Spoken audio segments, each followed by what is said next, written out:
Salam untuk kita semuanya, berjumpa lagi dengan saya di channel Aritila Tutorial, tempat kita untuk berbagi informasi seputar informasi pendidikan dan informasi guru, serta informasi honorer dan informasi lain yang ada hubungannya dengan dunia pendidikan dan guru dan dunia honorer atau informasi yang relevan.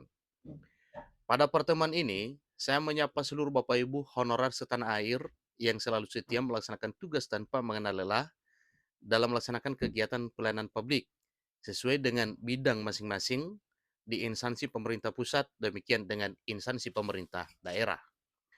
Saya yakin bahwa semua Bapak Ibu honorer selalu semangat dan selalu dalam keadaan sehat walafiat.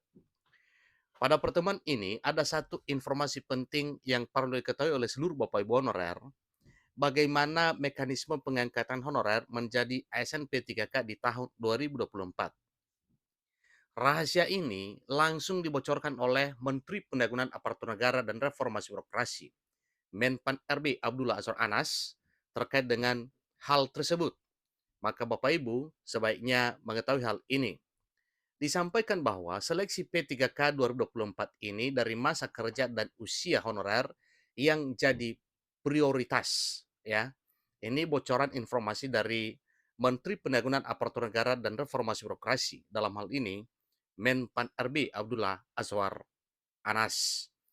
Nah, Bapak Ibu tentunya ini adalah satu harapan seluruh Bapak Ibu honorer ya untuk diangkat menjadi ASN P3K di tahun 2024 tahun ini. Bapak Ibu, langsung saja pada bocoran informasi yang disampaikan oleh Menpan RB. Jawapos.com memuat satu informasi terkait dengan bocoran informasi yang disampaikan oleh Menteri Pendayagunaan Aparatur Negara dan Reformasi Birokrasi.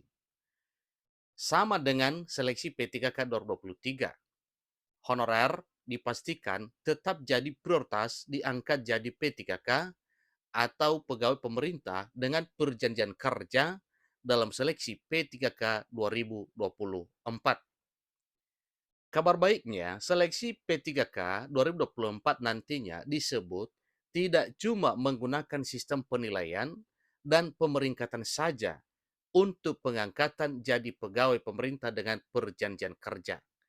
Nah, tentunya pernyataan ini Bapak Ibu ada hal mendasar dari Menteri Pan-RB sehingga mengatakan bahwa tidak cuma menggunakan sistem penilaian dan pemeringkatan saja untuk pengangkatan jadi pegawai pemerintah dengan perjanjian kerja.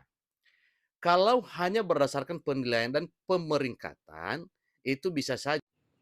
Sebab honorer baru masih fresh, sementara honorer lama tidak sebagaimana kemampuan berpikir para honorer baru.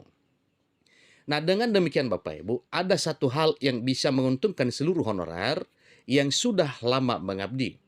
Untuk informasi tersebut, mari kita ikuti terus informasi berikut. Namun Kementerian Pan-RB akan juga menerapkan mekanisme pengangkatan honorer jadi pegawai pemerintah dengan perjanjian kerja melalui sistem prioritas pada seleksi P3K 2024. Sistem prioritas itu salah satunya adalah melihat masa kerja dan usia honorer. Nah, dua hal ini Bapak Ibu, baik masa kerja maupun usia, ini nantinya yang sangat membuat adil Bapak Ibu honorer yang sudah lama dan bahkan puluhan tahun mengabdi. Karena selain daripada penilaian pemeringkatan, masa kerja dan usia honorer juga menjadi satu kriteria penilaian, sehingga nantinya para honorer yang sudah lama itu tidak ketinggalan. Tetap diungguli dalam pengangkatan honorer menjadi ASN P3K di tahun 2024. Peraturan pemerintah tentang manajemen ASN sendiri merupakan aturan turunan dari Undang-Undang ASN 2023 atau Undang-Undang Nomor 20 Tahun 2023 tentang aparatur sipil negara atau tentang ASN. Pasalnya, peraturan pemerintah tentang manajemen ASN tersebut mengatur seluruh hal teknis terkait mekanisme pengangkatan honorer jadi P3K atau pegawai pemerintah dengan perjanjian kerja. Pastinya jutaan honorer di seluruh Indonesia sangat berharap turunan Undang-Undang ASN 2023 itu bisa mengakomodir harapan dan impian honorer bisa diangkat jadi pegawai pemerintah dengan perjanjian kerja atau P3K. Jadi hal itu tentu akan menjadi angin segar bagi seluruh honorer yang selama ini sudah sangat menantikan diakui oleh negara. Apalagi tidak sedikit di antara honorer tersebut yang sudah mengabdi hingga berpuluh-puluh tahun. Berdasarkan data resmi terbaru dari Badan Kepegawaian Negara atau BKN, jumlah honorer seluruh Indonesia berjumlah 2,3 juta. Akan tetapi jumlah tersebut masih harus diaudit atau divalidasi keasliannya. Satu hal terkait dengan data honorer yang 2,3 juta, ini tidak utuh Bapak Ibu ya, karena sudah banyak yang terakomodir terangkat menjadi ASN P3K maupun CPNS sejak seleksi P3K dan CPNS 2021 sampai 2023 tahun ini. Informasi terakhir tentang sisa dari honorer yang 2,3 juta, tinggal 1,6 juta lagi. Disampaikan bahwa audit dan validasi itu perlu dilakukan agar honorer bodong tidak bisa ikut seleksi P3K dan tidak bisa diangkat jadi P3K atau pegawai pemerintah dan perjanjian kerja. Itu adalah satu hal positif terkait dengan auditnya nanti. Setelah Undang-Undang ASN 2023 resmi ditetapkan, penyusunan rancangan peraturan pemerintah tentang manajemen ASN masih terus dilakukan oleh Kementerian Pendayagunaan Aparatur Negara atau Kemenpan RB hingga kini. Diperkirakan, peraturan pemerintah tentang manajemen ASN yang sudah ditunggu-tunggu itu akan resmi diterbitkan pada awal tahun 2024 ini. Nah, Bapak Ibu, ini sudah tanggal berapa Januari, itu masih tetap ditunggu, tetapi terkait dengan kapan terbitnya peraturan pemerintah tentang manajemen ASN ini, kita tunggu saja sampai jadwal akhir yang telah ditetapkan dan telah disampaikan sebelumnya bahwa paling lama April 2024. Jadi, Bapak Ibu mohon sabar menunggu terkait dengan peraturan pemerintah turunan dari Undang-Undang ASN.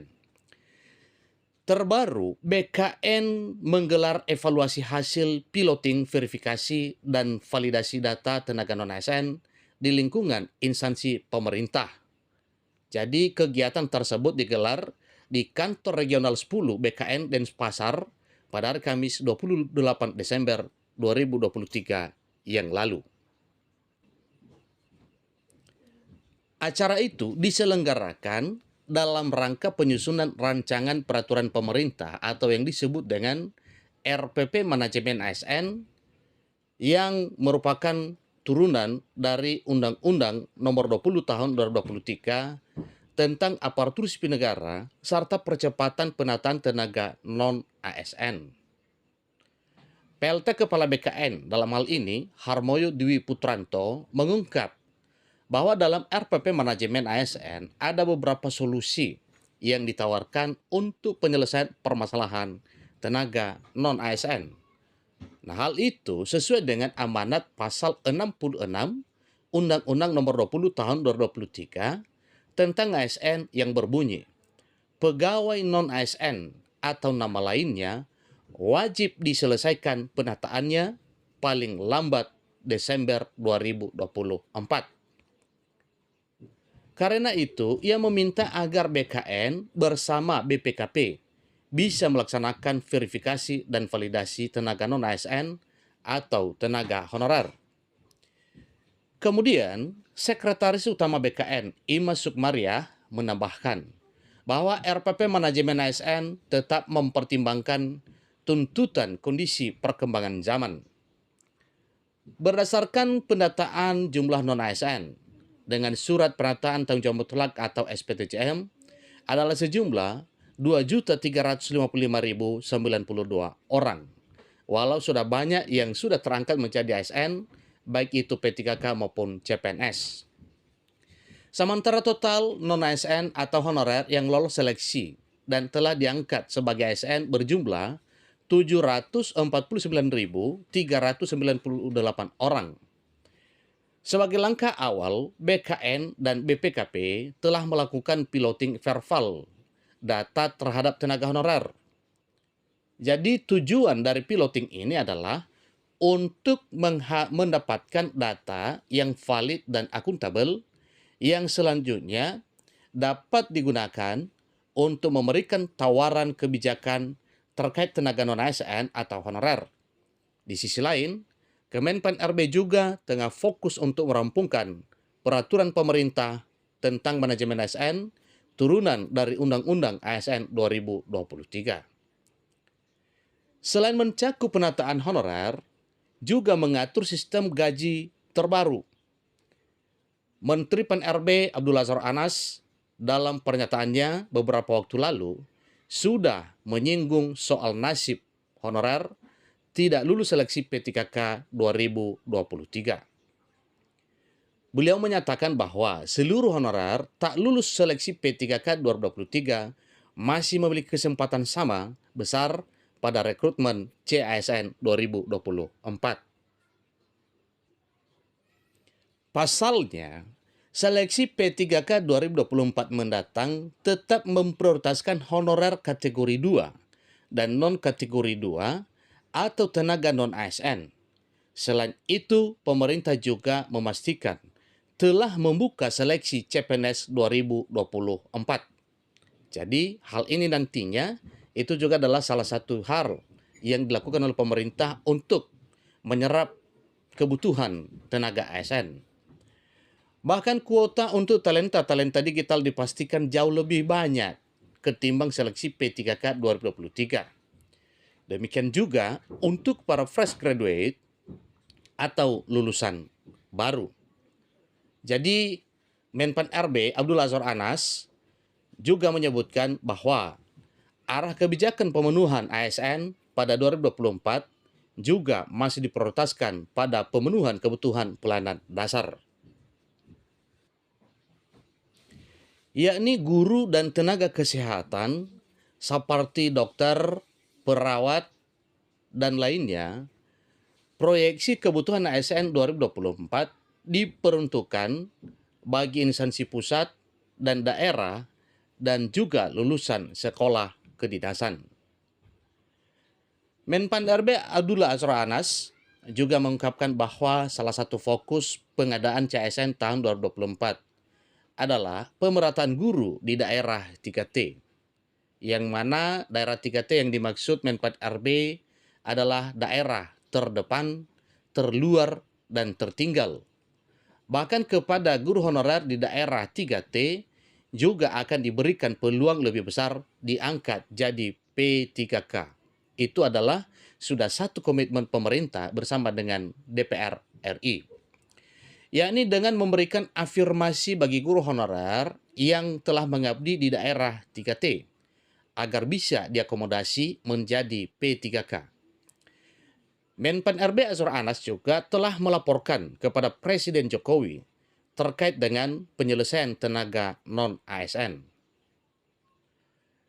Dia mengungkapkan bahwa rekrutmen CASN 2024 menyasar 1,6 juta honorer yang masih perlu diakomodasi.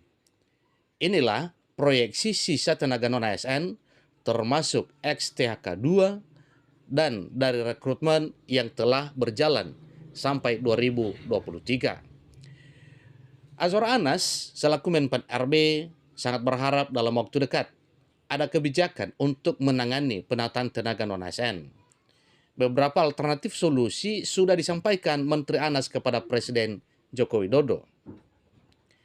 Kebijakan rekrutmen pada 2024 diharapkan mengurangi sedapat mungkin jabatan yang akan berdampak transformasi digital.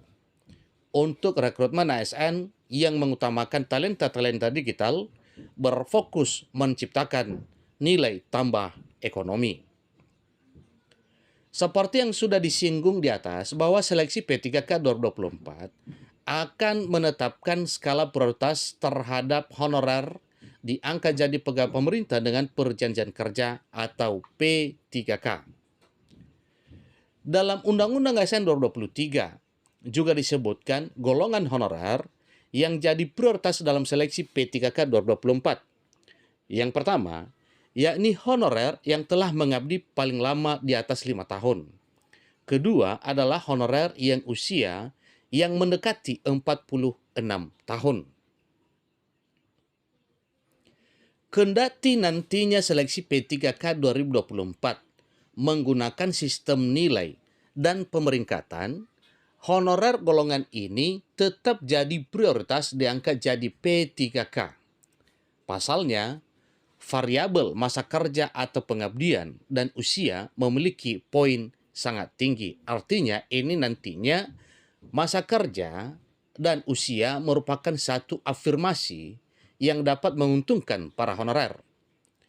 Sehingga jika kemudian poin tersebut diakumulasi, maka nantinya akan menghasilkan nilai akumulasi angka penilaian kerja. Itulah informasi bocoran seleksi P3K 2024 dari Menteri Pendagangan Aparatur Negara dan Reformasi Birokrasi, serta masa kerja dan usia honorer yang jadi prioritas. Semoga bermanfaat untuk Bapak Ibu, dan jangan segan-segan sarankan kepada rekan, teman, dan sahabat supaya mereka juga tidak ketinggalan informasi sebagaimana Bapak Ibu mendapatkan informasi dari channel ini. Sampai ketemu pada informasi berikutnya. Terima kasih.